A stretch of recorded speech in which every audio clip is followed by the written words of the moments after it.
The sheriff's office in Sumner County is involved with the search for that 15-year-old. I'm just curious, when it goes out in a bolo, and as it is now, it's going on its third day of not finding this child. And the child, in my belief, could still, as an autistic child, be hiding somewhere, still be fearful. You always wonder at what point in the game, the consideration of maybe some type of foul play, which they have not said is the case yet. But do you ever have, if a neighboring county, when this happens, is there any involvement? And I'm sure the police department or the sheriff's office here, are you even aware of this? Would you have any contact with the sheriff there? Like, well, we can keep our eye out here in Davidson County. Have you heard anything at this point on this? It's a good question. A couple things. One that you would want to know: the birth father of this child works for us in this situation. Now, I don't know the relationship. There's a lot of conversation about that, but he is an officer with us, been here a year or so. That's not information from him coming to us. We understand that that's the case. We always get asked to participate and help in these types of situations, some version of it. It could be, will you assist in helping? We have 2 staff members who work for us who have, in their private life, they have dogs that search, and so they go out, volunteer their time. They've been out there the whole time helping on their own. But we have to be really careful because it's their private dog. It's not the sheriff's office stuff, but they volunteer in doing that. We have other folks on our special operations response teams who go out and volunteer their time and help. And it's interesting you would say this. Our understanding was that the boy's biological parents are separated or no longer married, and I think his mother may have remarried, and he may have a stepbrother now along those lines.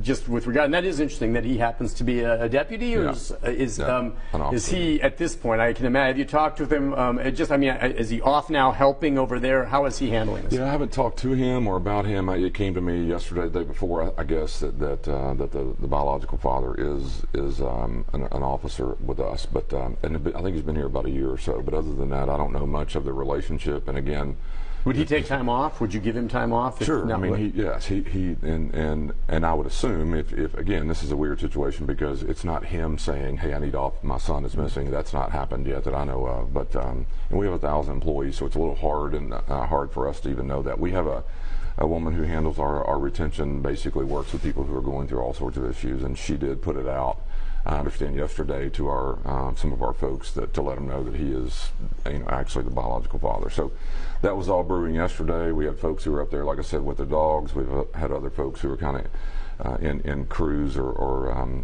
that are potentially going to help, and it just kind of depends on what we're doing and what we're looking for. And be a good Samaritan, you want to help, and we do a lot of that. But it would be wrong for me to sit here and say we send people every time someone is missing. We kind of wait and see what our roles need to be, and Amber Alert stuff was going off, of course, all over the place. So we are back on Morning Line. Thanks for joining us. Davidson County Sheriff Darren Hall's with us. We're going to get to your phone calls in a moment. I just had one quick follow-up question with regard to this missing child in Sumner County. You've handled in the past, or your office has, and your deputies, missing children cases, along probably in partnership with the police department. What is it, and how do you approach it?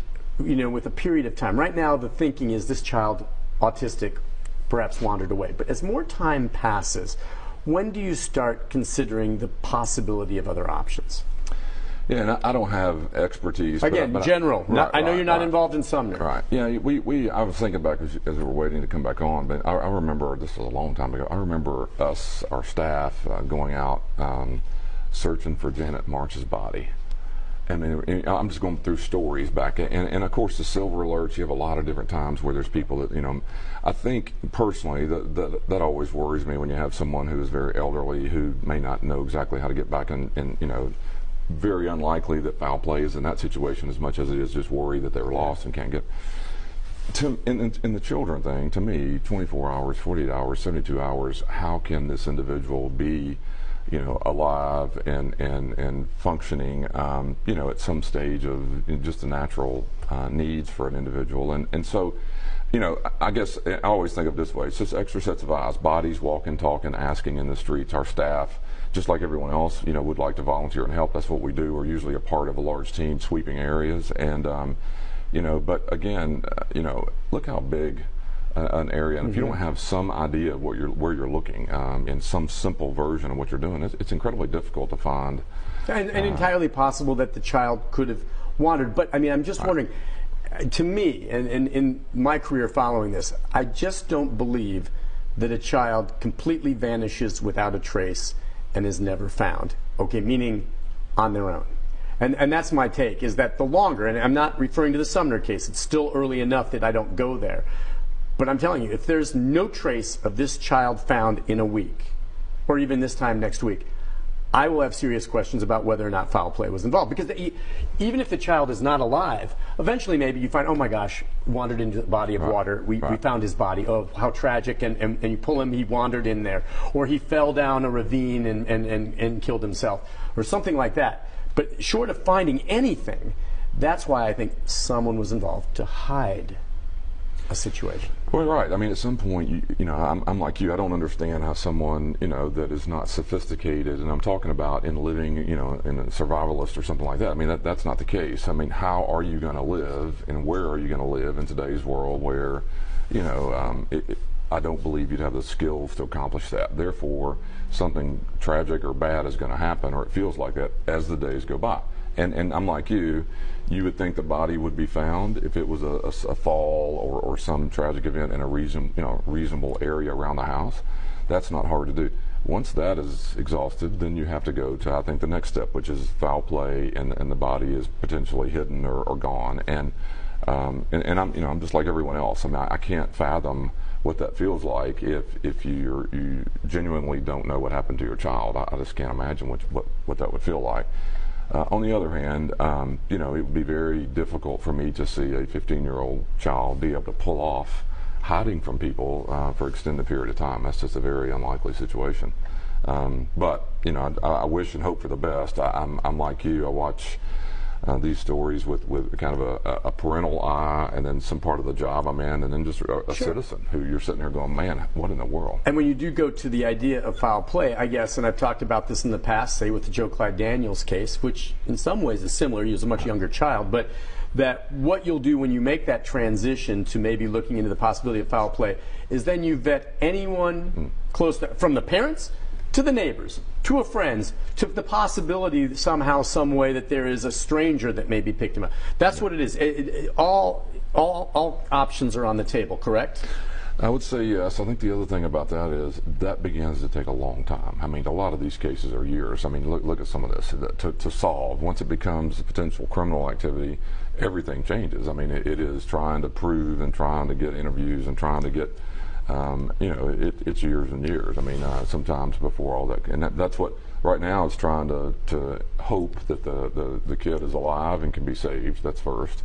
The second part of it is, you know, once you determine or believe it's foul play, everything changes. I mean, from lawyers in the middle of it to you know, potential. You know, the law enforcement capacity is to prove there was a crime. So often when there is foul play, it does come back to someone who is close to the child. When there's foul play, and again, I'm not saying that's the case here in Sumner County. One other thing I was going to say, these days so many homes, especially in neighborhoods, have Ring cameras and everything else.